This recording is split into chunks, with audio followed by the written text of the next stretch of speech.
तो कहानी की शुरुआत होती है और हमें एक छोटी सी बच्ची को दिखाया जाता है जो खून से लथपथ थी। इस वक्त वो एक लैब से बाहर निकल रही थी और उसे बिल्कुल भी पता नहीं था कि आखिर उसके साथ हुआ क्या है। उसी वक्त जैसे ही एक कुत्ता उसके ऊपर हमला करता है तो तभी नोवा की आंख खुल जाती है। दरअसल नोवा बस ये एक सपना देख रही थी। इस वक्त दोस्तों हमें दिखाया जाता है कि नोवा अपने दोस्तों के साथ एक ट्रिप पर जा रही थी। बस में कॉलेज के सभी बच्चे थे और काफी एंजॉय कर रहे थे। कुछ समय के बाद जब सभी बच्चे सो जाते हैं तो इन्हें इस बात का बिल्कुल भी अंदाजा नहीं था कि बस ड्राइवर इन्हें कहाँ लेके जा रहा है। हालांकि कुछ समय के बाद धक्का लगने की वजह से जब सभी बच्चों की आंख खुलती है तब इन्हें मालूम चलता है कि ये लोग तो कहीं और आ गए हैं और इससे ज्यादा कुछ और मालूम चलता उससे पहले बस में कोई धुआं फैला देता है। इसके बाद कुछ साइंटिस्ट आते हैं जो नोवा को अपने साथ लेके चले जाते हैं। कुछ वक्त बाद जब नोवा की आंख खुलती है तब उसे मालूम चलता है कि वो इस वक्त एक कमरे में है और उसके पास एक औरत भी बैठी हुई है। नोवा की जब आंख खुली तब वो उस महिला से पूछती है कि क्या मेरा बच्चा ठीक है। वो महिला कहती है कि हाँ तुम्हारा बच्चा ठीक है और अब हमारी वजह से तुम एक ट्विंस को जन्म देने वाली हो। फिर नोवा पूछती है कि वो इस वक्त कहाँ पर है और बस में जो उसके दोस्त थे वो कहाँ पर हैं। जिस पर ये लोग नोवा को बताते हैं कि तुम्हारे बस का एक्सीडेंट हो गया और तुम्हारे सारे दोस्त मारे गए, सिर्फ तुम बची हुई हो। लेकिन दोस्तों हमें अच्छे से पता है कि ये झूठ है, इन लोगों ने बस का एक्सीडेंट करवाया है।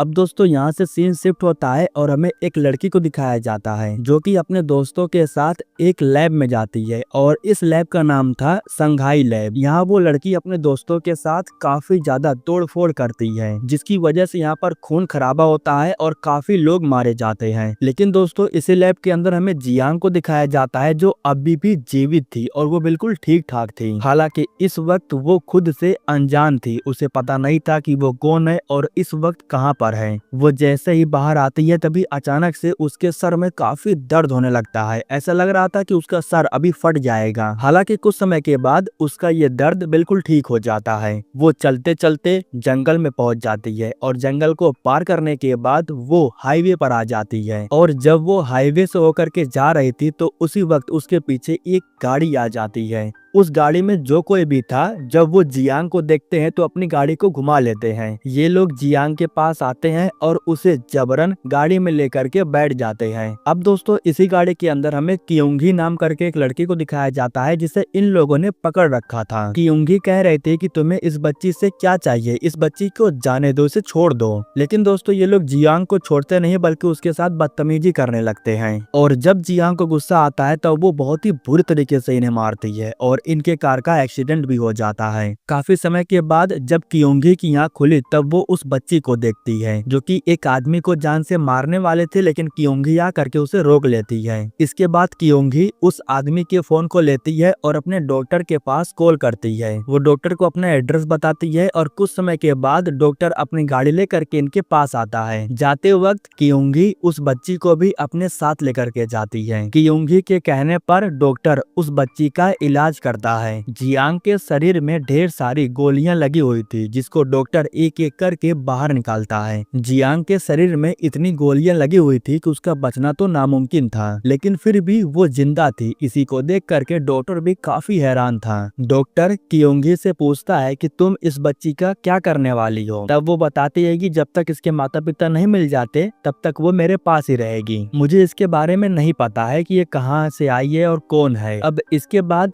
कियोंगी जियांग को लेकर के अपने घर जाती है। अब घर पर हमें कियोंगी के भाई डेकिल को दिखाया जाता है। जब वो अपनी बहन से पूछता है कि तुम ये किसे अपने साथ लेकर के आई हो तब वो अपने भाई को बताती है कि ये मेरी दोस्त है और कुछ दिनों तक ये मेरे साथ में ही रहेगी। यह सुन करके उसका भाई कहता है कि ठीक है कोई बात नहीं। कुछ समय के बाद जब खाना बन जाता है तो सभी लोग साथ में बैठ करके डिनर करते हैं। लेकिन यहाँ दोस्तों में जियांग को दिखाया जाता है जो एक ही बार में सारे खाने को खत्म कर देती है। इसके बाद कियोंगी उसे लेकर के ऊपर के कमरे में जाती है और उससे कहती है कि तुम यहाँ पर सो सकती हो, तुम्हें अगर कोई भी चीज चाहिए होगा तो तुम मुझे आवाज भी लगा सकती हो। इसके बाद वो जियांग को शुक्रिया भी कहती है क्योंकि जियांग ने ही तो उसकी जान बचाई। अब दोस्तों सीन शिफ्ट होता है और हमें डॉक्टर बेक को दिखाया जाता है। उनके सामने इस वक्त चोयोंग नाम करके एक लड़की बैठी हुई थी। डॉक्टर बेक वही है जिन्होंने नोवा को पस में से किडनैप करवाया था। वैसे तो नोवा ने सिर्फ एक बच्ची को जन्म दिया था, लेकिन डॉक्टर बेक ने उस बच्ची के जैसा ही एक और बच्ची को अपने लैब में बनाया था, और जिस बच्ची को उन्होंने बनाया था वो थी जियांग, जो कि इस वक्त उनके लैब से कहीं आजाद हो चुकी है। इसलिए वो चोयोंग से कहती है कि तुम जियांग को ढूंढो और उसे लेकर के मेरे पास आओ। जियांग को ढूंढने के लिए डॉक्टर बेक इन्हें एक ट्रैकर भी देती हैं। यहाँ पर हमें केसकी नाम करके एक बंदे को दिखाया जाता है जो कि चोयोंग का भाई है, और ये दोनों साथ में काम करते हैं। अब इन्हें ये काम दिया गया था कि जियांग को ढूंढना है और उसे ले करके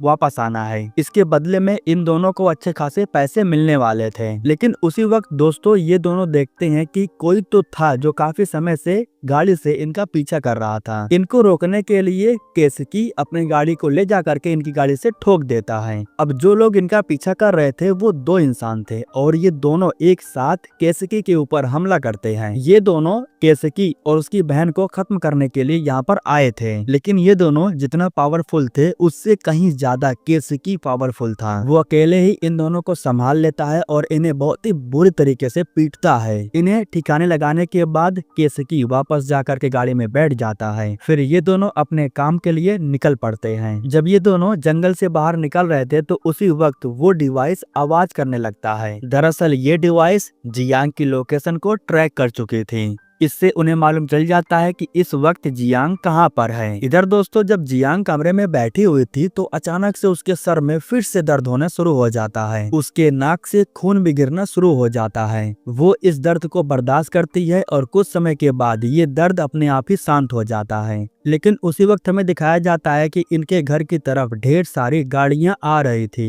अब यहाँ दोस्तों हमें योंगडो नाम करके एक इंसान को दिखाया जाता है जो कि अपने लोगों को लेकर के कियोंगी के पास आया था उसे सबक सिखाने के लिए। दरअसल जियांग ने गाड़ी में जिन आदमियों को मारा वो योंगडो के ही आदमी थे। वो योंगडो के ही आदमी थे जो कियोंगी को पकड़ करके योंगडो के पास लेके जा रहे थे। सीन ऐसा था कि कियोंगी के पिता ने कुछ पैसे उधार लिए थे योंगडो से, लेकिन ये लोग पैसे चुका नहीं पा रहे हैं, इसलिए योंगडो इनके जमीन को हड़पना चाहता है, लेकिन ये लोग जमीन देना नहीं चाहते हैं, तो इसलिए ये सब इतना भेजामारी हो रहा था। बहन को बचाने के लिए भाई भी आ जाता है और वो भी पिट जाता है। योंगडो के आदमी दस्तावेज निकालते हैं और कियोंगी को उस पर साइन करने के लिए बोलते हैं। एक बार अगर साइन हो गया तो ये पूरी जमीन योंगडो का हो जाएगा, लेकिन कियोंगी का कहना था कि हम ये जमीन तुम्हारे नाम कभी नहीं करेंगे और हम इस जमीन को छोड़ करके भी नहीं जाएंगे। यह सुन करके योंगडो के आदमी उसे फिर से पीटना शुरू कर देते हैं। अब इस पूरे सीन को जियांग काफी समय से देख रही थी और जब उससे बर्दाश्त नहीं होता है तब वो इनके पास आती है, और जब ये लोग जियांग के ऊपर भी हमला करते हैं तो वो इन्हें बहुत ही बुरी तरीके से पीटना शुरू करती है। योंगडो का एक भी आदमी उसके सामने टिक नहीं पा रहा था, वो फुटबॉल की तरह लोगों को फेंक रही थी। आखिरी में जब योंगडो की बारी आई तो वो बेचारा बहुत डर गया और माफी मांगने लगा। उसी वक्त कियोंगी बीच में आ जाती है और कहती है कि इन्हें जाने दो। वो योंगडो को एक थप्पड़ मारती है और उसे अपने चेलों को लेकर के यहाँ से जाने के लिए कहती है। योंगडो बेचारा काफी डरा हुआ था, वो धीरे से अपने आदमियों को लेकर के यहाँ से निकल जाता है। इधर दोस्तों कियोंगी जब अपने भाई के जख्मों पर मलहम पट्टी कर रही थी तब वो अपनी बहन से पूछता है कि आखिर ये लड़की है कौन और आई कहाँ से है, क्या मैं इसकी वीडियो यूट्यूब पर अपलोड कर सकता हूँ। इसके स्टंट को देख करके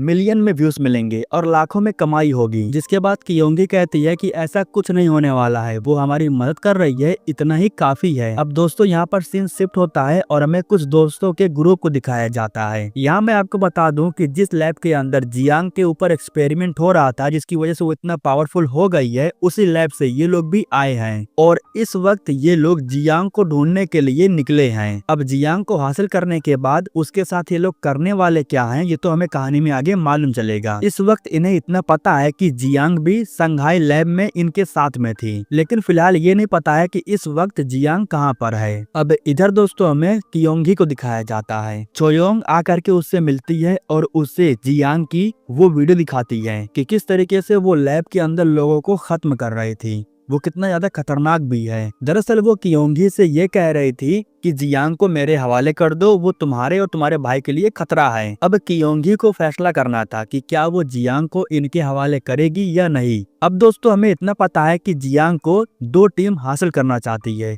एक संघाई लैब वाले हैं और दूसरी जो टीम है वो है चोयोंग और उसका भाई केसकी। ये दोनों जियांग को पकड़ करके उसे डॉक्टर बेक के हवाले करना चाहते हैं और फिलहाल इस वक्त चोयोंग को मालूम चल गया है कि जियांग कहाँ पर है। इधर दोस्तों हमें योंगडो को दिखाया जाता है जो किसी से फोन पर बात कर रहा था और उससे कह रहा था कि वो लड़की बहुत ही ज्यादा खतरनाक है। बात करते हुए जब वो अपने ऑफिस में जाता है तब देखता है कि वहाँ पर उसके बहुत से लोग मारे गए हैं और उनके आदमियों को मारने वाले संघाई ग्रुप के लोग थे जो कि जियांग को ढूंढने निकले थे। यहाँ ये लोग योंगडो से पूछते हैं कि वो लड़की कहाँ पर है जिसके बारे में तुम फोन पर चर्चा कर रहे थे। अगर तुम हमें उस लड़की के बारे में बताते हो तो शायद तुम्हारी जान बच जाए। अपने लोगों को मरा हुआ देख करके योंगडो वैसे भी डरा हुआ था, इसलिए वो चुपचाप इन सभी को ले करके कियोंगी के घर जाने लगता है। मतलब कि संघाई ग्रुप के जो लोग थे वो भी अब कियोंगी के घर की तरफ ही आ रहे थे। इधर हमें दिखाया जाता है कि डेगिल जियांग के साथ में छत पर बैठा हुआ था और उसे यूट्यूब चैनल के बारे में बता रहा था। वो जियांग से कहता है कि हम तुम्हारी वीडियोस को यूट्यूब पे डाल करके ढेर सारे पैसे कमा सकते हैं, इसके बदले में मैं तुम्हें जो खाना है वो खिलाऊंगा। यहाँ जब जियांग स्माइल कर रही थी तो पीछे का जितना भी सामान था वो हवा में उड़ने लगता है, लेकिन अभी तक इसके बारे में डेगिल को नहीं पता था। वो तो अभी भी जियांग से ये कह रहा था कि कुछ ऐसा करो जिसे मैं रिकॉर्ड कर सकूं। यह कहते हुए वो जियांग के काफी करीब आ जाता है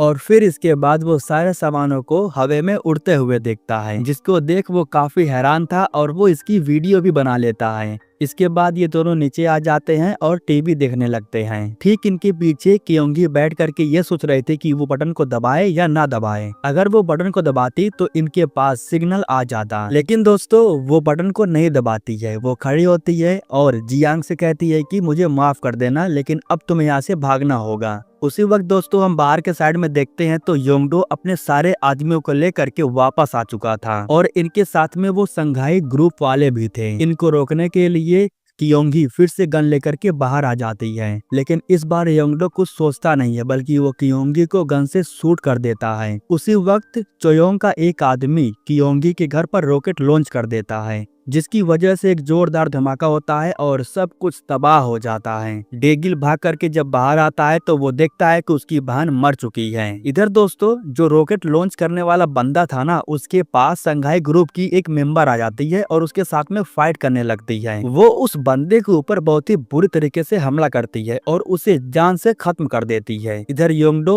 अब डेगिल को भी खत्म करने के लिए उसके ऊपर गन तान देता है, लेकिन वो डेगिल को गन से शूट करता उसी वक्त कोई उसे गन से शूट कर देता है और वो कोई और नहीं बल्कि चोयोंग थी, जो कि योंगडो को गन से शूट करके उसे खत्म कर देती है। योंगडो को मरा हुआ देख करके जब उसके आदमी यहाँ से भागने की कोशिश करते हैं तब संघाई ग्रुप की एक लड़की अपने पावर से इन सब को खत्म कर देती है। उस लड़की को खत्म करने के लिए केसकी उसे गन से शूट करता है, लेकिन वो लड़की गोलियों के रफ्तार से काफी तेज थी। केसकी के ऊपर हमला करने के बाद ये लोग पीछे से चोयोंग के ऊपर भी हमला कर देते हैं। संघाई ग्रुप के लोग मिल करके चोयोंग और उसके भाई को खत्म कर देते हैं। अब सिर्फ संघाई ग्रुप के लोग बचे हुए थे। उसी वक्त यहाँ पर जियांग आती है और जब वो डेगिल और कियोंगी को मरा हुआ पाती है तो वो बहुत निराश हो जाती है। उसे बहुत गुस्सा आता है और उसे अंदर दर्द भी होता है। इधर संघाई ग्रुप के जो बंदे थे उन्हें जियांग मिल चुकी थी, लेकिन शायद इन ग्रुप वालों को नहीं पता था कि जियांग को पकड़ना इतना आसान भी नहीं है। कियोंगी और डेगिल को मार करके इन्होंने बहुत बड़ी गलती कर दी थी।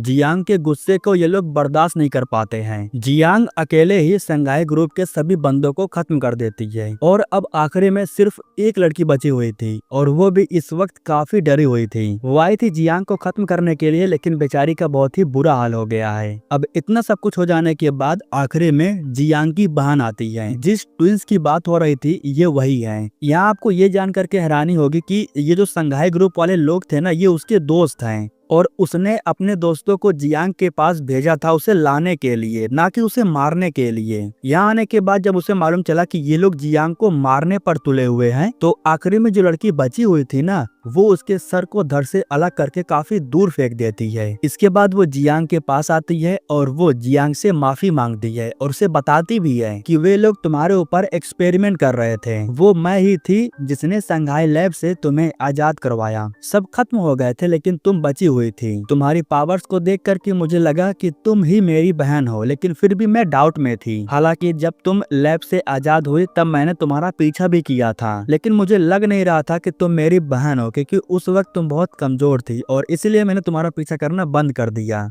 वैसे अब मुझे मालूम चल गया है कि तुम ही मेरी बहन हो और मैं चाहती हूँ कि तुम मेरे साथ मिल करके माँ को ढूंढने चलो। इतना कहने के बाद वो जियांग को एक इंजेक्शन लगा करके बेहोश कर देती है और फिर उसे लेकर के अपने साथ चली जाती है। फाइनली दोस्तों, इसी के साथ ये कहानी यहीं पर खत्म हो जाती है।